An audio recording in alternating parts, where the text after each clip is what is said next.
irmãos e irmãs, o texto do Evangelho que nós acabamos de ouvir deve nos levar a uma profunda reflexão. Nós acabamos de ouvir o Sermão da Montanha.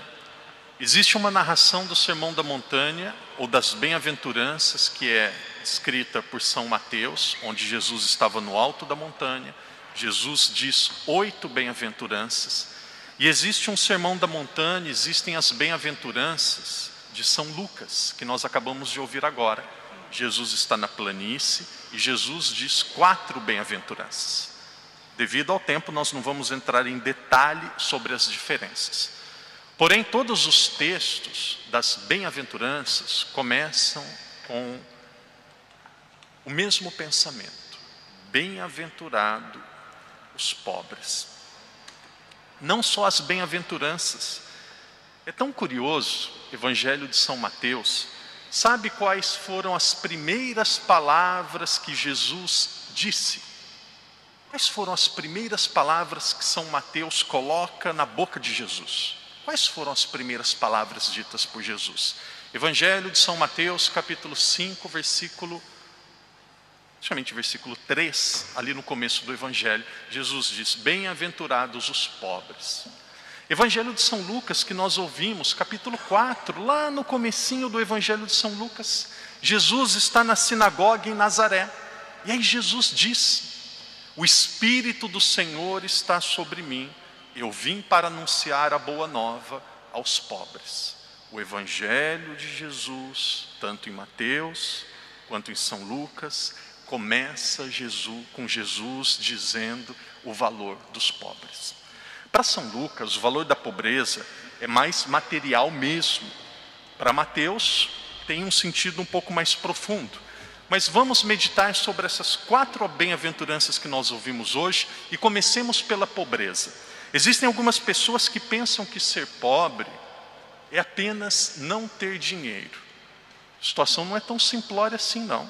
Existem muitas pessoas que são pobres porque não tiveram condições de estudo, porque não tiveram talvez uma família que apoiasse. Existem várias razões. Mas existem pessoas que são pobres, que passam dificuldade porque são preguiçosas mesmo, que não são esforçadas. No Brasil nós dizemos assim: Deus ajuda quem cedo madruga. Quando alguém disser assim, eu tenho azar, não vou dizer 100%, 99,9% você substitui a palavra azar por preguiçoso. Não é todos, deve ter o 0,1, eu não encontrei ainda, mas deve ter. Deus não ajuda, eu tenho azar, dá tudo errado para mim. Que hora que você acorda? Está lutando? Está fazendo a sua parte?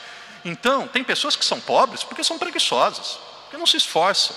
Todos não. Tem pessoas que são porque não tiveram condições, porque são injustiçadas por políticos corruptos. Se político corrupto não for para o inferno, acho que ninguém mais vai. É um dos pecados mais destruidores. Quanto dinheiro que poderia ir para a saúde, para a educação, para a segurança, vai para o bolso de pessoas, não vou usar a palavra que eu estou querendo, vamos colocar uma palavra aqui mais bonitinha: pessoas sem caráter. Mas o que significa a pobreza? A pobreza significa ser pobre no Evangelho, principalmente de São Mateus e São Lucas, mais para São Mateus. Mas a pobreza significa quando nós colocamos Deus acima do nosso apego pelas coisas que nós temos na terra. Olha a primeira leitura, olha que palavra forte. Não é minha, Jeremias: maldito quem confia em outro homem e quem põe na carne, nas coisas do mundo, a sua esperança. A palavra de Deus está nos dizendo: pode ter dinheiro? A igreja diz, doutrina social da igreja, todos nós devemos ter uma quantia financeira para vivermos bem e com sobra, com segurança. É isso que a igreja pede, mas nós não podemos ser materialistas. A cabeça da maioria dos nossos jovens está se tornando uma cabeça materialista. O padre vai tocar em uma ferida que normalmente ninguém toca. Veja a cabeça de muitos pais: não vou ter filho. Não tenho condições de ter filho. Filho é muito caro. Filho gasta dinheiro. Filho não tem, dá muito, precisa de ter muito tempo. Padre, se eu soubesse o tanto que dá dor de cabeça, não tenho dúvida nenhuma. Sei que é caro. Coloque duas opções. Uma e duas. Não precisa responder, vocês vão pensar qual que vocês escolhem, ok? Vamos fazer um teste? Uma e duas. Padre, dá duas, vocês escolhem uma. Pode ser?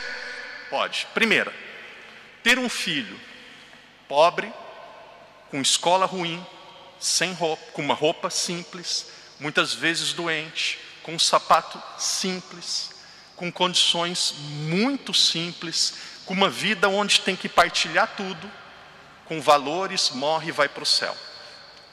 Primeira opção. A segunda opção, uma pessoa que não existiu e não foi para o céu. O que é melhor? Ser pobre, passar dificuldade, ter fome, ter sede, ter um estudo simples, morrer e ir para o céu? Ou não existir e não ter oportunidade de ter tido o dom da vida? O que é melhor? Nós vivemos uma geração de pessoas materialistas mesmos. Veja, muitos dos nossos pais eram 8, 10 na casa. Esses dias eu tive uma graça. Um casal amigo, não importa quem é, tinham 5 filhos, adotaram o 6º. E aí, poucos dias atrás, foram jantar em casa, os 6. E eu fiquei pensando assim, meu Deus, vai dar briga, vai dar confusão. Imagina uma mãe e um pai cuidar de 6, isso é um absurdo. Nada disso. A filha mais velha cuidava dos mais novos. É assim família grande. O mais velho cuida do mais novo. Parecia uma mãe, jovenzinha de 14, 15 anos. Não faz isso. Se fizer isso, você vai se ver, eu te pego. Tá bom. A mana falou. Os mais velhos vão cuidando dos mais novos, aprendem a partilhar. A mãe e gente bobos, padres, parvos, padres, colocaram um monte de chocolate na mesa, e um foi pegar, a mãe falou, não vai comer chocolate. De segunda a sexta não tem chocolate, come chocolate, fica cheio de energia, não dorme à noite, dá trabalho para mim. 10h30, todo dormindo, não tem chocolate. Padre, desculpa. Não, eu que peço desculpa, guarda lá na geladeira, no frigorífico, novamente. Viu? Gente, essa aqui, Salmo. Feliz o homem que põe a sua esperança no Senhor. Isso. Feliz o homem que põe a sua esperança no Senhor. Dinheiro é bom? A nossa esperança está no Senhor. Saúde é bom? A nossa esperança está no Senhor. Ter uma vida confortável é bom? A nossa esperança está no Senhor. O nosso apego, a nossa força, a nossa alegria, a nossa confiança está no Senhor. Mais do que no seu marido, mais do que na sua mulher, mais do que nos filhos, mais do que no padre, mais do que nos melhores amigos. A sua esperança está no? Isso é ser pobre. Isso é ser pobre. Colocar a esperança mais em Deus do que mais nos homens. Palavras duras, mas voltemos aqui à primeira leitura. Maldito quem confia no homem, põe na carne toda a esperança. Volta para casa e diz assim, Senhor, muito obrigado pelo dinheiro, pela casa, pelo carro, pelos bens, pela conta que graças a Deus a gente tem no banco, sustentável, com uma certa qualidade de vida. Em Macau nós temos, a maioria das pessoas, uma vida segura, mas Senhor, a minha esperança não está lá. Sabe por quê? No caixão não tem gaveta para colocar dinheiro.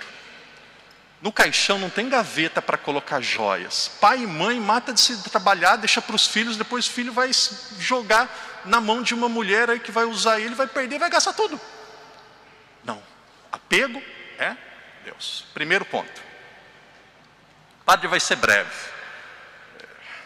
Tema é Evangelho para um retiro.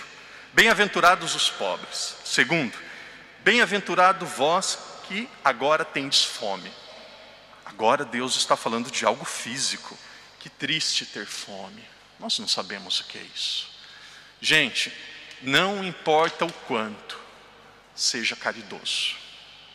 Tem gente que não dá 10 patacas. Tem gente que não dá uma moeda. Tem gente que vai cumprimentar alguém na rua, faz assim. Não abre, Sabe o que acontece? Quando você não partilha, o seu coração ele vai ficando mesquinho. O seu coração ele vai ficando apegado. Ajude alguém. A coisa mais linda do mundo é você fazer alguém mais feliz. Uma pessoa deu uma contribuição, falou: padre, eu quero ajudar alguém no Brasil. Tinha uma senhora que não saía da cama, que estava com um problema de depressão muito forte. O marido falou: padre, eu não tenho condição, os médicos mais baratos vão encher ela de medicamento, querem internar ela. Falou: não se preocupa, paga o melhor médico, aqui está o dinheiro, está tratado, está bem. A doação de uma pessoa. Viu? Não seja mesquinho. Aqueles que são pobres, aqueles que têm fome serão saciados. Vamos adiante, terceira. Bem-aventurados vós que chorais. Existem duas formas de choro. Tem o choro das lágrimas que descem dos olhos e tem o choro do coração. A maioria de nós que somos homens, o nosso choro, na maioria das vezes, é o choro do coração. A gente tem medo de externalizar, dos outros verem. Eu mesmo, poucas vezes na vida eu chorei. Certo ou errado? Cada um é cada um. É o choro de dentro. Mas quando você chorar, diga assim para Jesus: Jesus, tu és o meu consolo. Deixa o padre dar uma dica, guarda no seu coração para sempre, que você vai ouvir agora. Não deixe ninguém fazer você triste, não. Não dê o poder para ninguém tirar a sua paz, não. Não dê o poder para ninguém te humilhar, te desvalorizar, te colocar para baixo. Às vezes eu vejo o homem, principalmente no Brasil, homem tratando mal a mulher. Já vi, ah lá, a sua mãe lá, aquela baleia lá, a sua mãe aquela gorda lá, ah lá, a sua mãe aquela que não sai da cama e não sei o quê. Que coisa feia. Se um homem fizer isso, põe o dedo na cara dele e diz: seu sem vergonha, meu pai e minha mãe não me educou para isso não. Cria vergonha na sua cara. Não vou dizer mais, porque senão eu vou estar incentivando a fazer coisas que não deve. Mas se um dia acontecer isso com a minha irmã, ela me procura, eu vou ensinar certinho o que fazer. Não dê poder para coisas que podem ser evitadas, você passar sem necessidade. E nos momentos de choro, diga assim: Jesus, eu confio em vós. Por fim, quarta bem-aventurança. Bem-aventurados sereis quando os homens vos odiarem, quando vos rejeitarem e insultarem. Se algum dia acontecer na sua vida que alguém te caluniar, disser uma mentira, que você fez alguma coisa e não fez, dobre os seus joelhos e fale assim para Jesus: Jesus, muito obrigado, esse dia você ganhou o céu. Entendeu? Pode ser que nunca aconteça. Por exemplo, um homem: ah, você é um adúltero. A mulher diz: você está me traindo, e você não traiu. Dobra os joelhos e fala assim: obrigado, Jesus, você ganhou o céu. Ganhou o céu. Se um dia falar: padre Daniel abusou de uma criança na igreja, nossa, obrigado. Primeira coisa, processo. Eu vou na polícia na hora. É processo. Processo. Primeira coisa é processo. Segunda, obrigado, Jesus, eu nunca encostei em nenhuma criança, eu ganhei o céu. Entendeu? Aqueles que são injustiçados, se alguma vez acontecer aqui ódio, rejeição, insulto, agradeça a Jesus. Aqueles que quiserem, depois ouçam novamente a homilia estará na internet. Ouça, medita e guarda no seu coração para sempre. 4 tipos de bem-aventuranças. A bem-aventurança significa sucesso diante de Deus, significa ser bem-sucedido diante de Deus. Sucesso para os homens: corpo bonitinho, dinheiro, ser reconhecido pela sociedade. Sucesso para Deus. 4. Pobre, aquele que tem Deus acima das coisas da terra. Pobre, aqueles que têm fome, passam fome, aqueles que choram e aqueles que são insultados injustamente. Se alguma vez acontecer isso, diga assim: Jesus, obrigado, obrigado. O Senhor é a minha esperança, o Senhor é a minha força. Hoje eu começo a ganhar o céu.